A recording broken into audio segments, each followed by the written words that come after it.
Bismillahirrahmanirrahim. Assalamualaikum warahmatullahi wabarakatuh.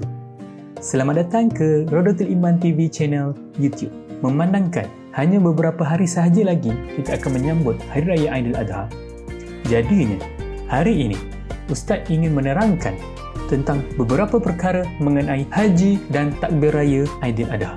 Di dalam tajuk ini, Ustaz bahagikan kepada 3 bahagian, iaitu yang pertama, kewajipan menunaikan ibadah haji, yang kedua, nama-nama hari semasa ibadah haji berlangsung, dan yang ketiga, takbir raya dan juga amalan-amalan sunat. Kita mulakan dengan bahagian yang pertama, kewajipan menunaikan haji. Seperti yang sedia maklum, haji merupakan rukun Islam yang kelima setelah mengucap 2 kalimah syahadah, menunaikan solat fardu 5 waktu, berpuasa pada bulan Ramadan dan juga membayar zakat. Haji bermaksud ziarah suci yang dilakukan umat Islam ke Mekah, Arab Saudi, yang mana ibadah ini dilaksanakan bermula 8 hingga 12 hari bulan Zulhijjah pada setiap tahun. Umat Islam perlu melaksanakan haji sekurang-kurangnya sekali seumur hidup bagi yang berkemampuan dan mampu mengerjakannya. Haji juga melambangkan perpaduan dan persaudaraan dalam kalangan Muslim serta penyerahan jiwa kita kepada Allah Subhanahu Wa Taala. Oleh itu, kita sebagai umat Islam yang belum pernah lagi menunaikan haji, marilah kita bersama-sama menanamkan azam supaya kita dapat pergi menunaikan haji ke Mekah pada satu hari nanti, insya-Allah.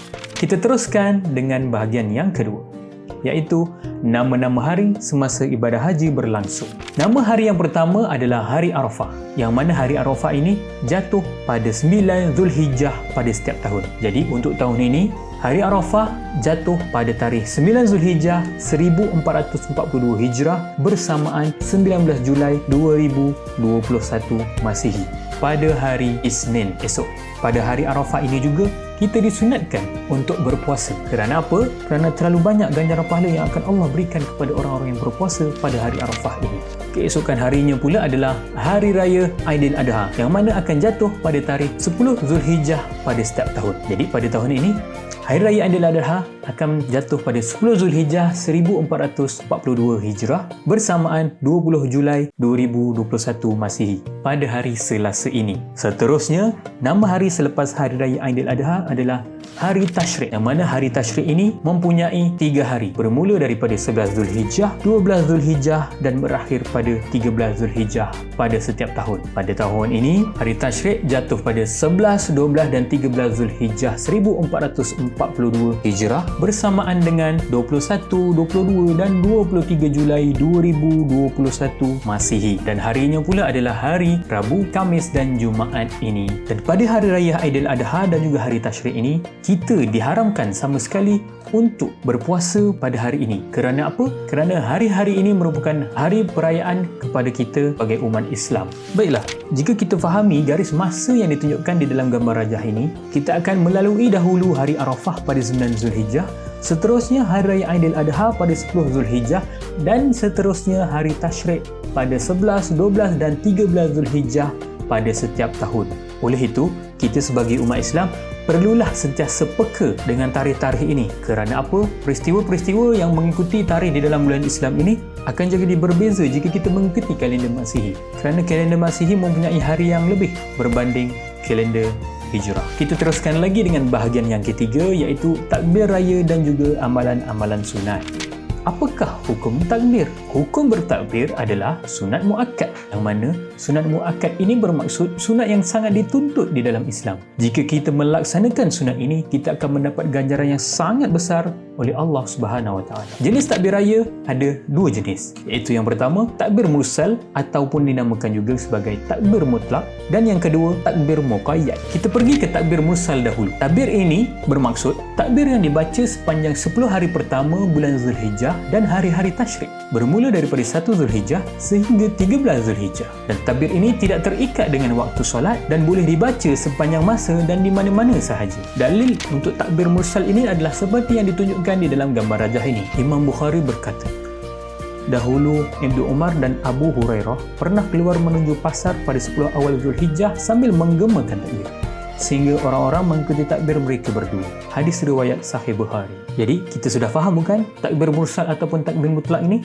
Kalau sudah faham, jom kita berpindah ke takbir muqayyad pula. Takbir muqayyad bermaksud takbir yang dibaca selepas solat fardu 5 waktu, bermula daripada 9 Zulhijjah hari Arafah sehingga 13 Zulhijjah selepas solat asar. Dan takbir ini terikat dengan waktu solat. Ini bermakna kita akan melaungkan dan membacakan takbir ini seusai sahaja habis solat. Itulah yang dinamakan takbir muqayyad. Dan dalil untuk takbir muqayyad ini adalah seperti berikut. Daripada Ibnu Abbas, beliau bertakbir selepas solat subuh pada 9 Zulhijjah sehinggalah 13 Zulhijjah.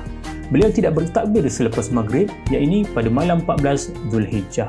Riwayat Ibnu Abi Syaibah dan Al-Baihaqi. Baiklah, jika kita sudah faham tentang kedua-dua takbir ini, kita berpindah pula kepada lafaz takbir. Takbir mempunyai dua lafaz, iaitu yang pertama pendek dan yang kedua panjang. Kita pergi ke lafaz takbir yang pendek dahulu.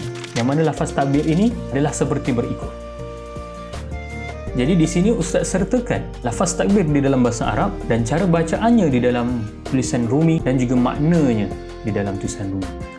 Seterusnya kita berpindah pula kepada lafaz takbir yang panjang, yang mana lafaz takbir ini sangat popular dan kita juga pernah menonton sama ada di televisyen ataupun di media sosial. Lafaz takbir yang panjang ini di dalam bahasa Arab adalah seperti yang ditunjukkan di dalam paparan ini. Ini pula adalah lafaz takbir yang diubah kepada tulisan Rumi untuk memudahkan bacaan kepada siapa yang masih belum menguasai lagi bacaan di dalam bahasa Arab. Seterusnya ini pula adalah makna lafaz takbir yang panjang, yang mana kita juga sentiasa melihatnya di setiap video bacaan takbir di dalam televisyen.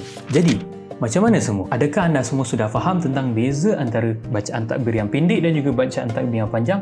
Jadi, kita digalakkan untuk membaca bacaan takbir yang panjang secara bersama-sama mengikut kedua-dua jenis takbir sekali. Apabila kita sudah selesai bertakbir, kita akan dapati hikmah takbir ini mempunyai hikmah yang cukup besar. Yang pertama adalah kesedaran. Kita akan mengaku dan sedar bahawa umat Islam ini mempunyai jiwa yang besar sentiasa. Seterusnya, kita akan dapati hikmah di dalam bertakbir ini adalah kesyukuran. Kerana apa? Kita akan menjadi orang yang sangat bersyukur kerana telah dikurniakan hidayah oleh Allah Subhanahu Wa Taala. Dan seterusnya, kita akan mendapat suntikan semangat untuk terus komited dengan agama Islam ini. Seterusnya, Ustaz juga ingin kongsikan kepada semua tentang amalan sunat di pagi hari Aidiladha. Baiklah, yang pertama kita boleh untuk mandi sunat Aidiladha di pagi hari. Seterusnya, memakai pakaian baru dan bersih sebagai tanda syukur kepada Allah SWT.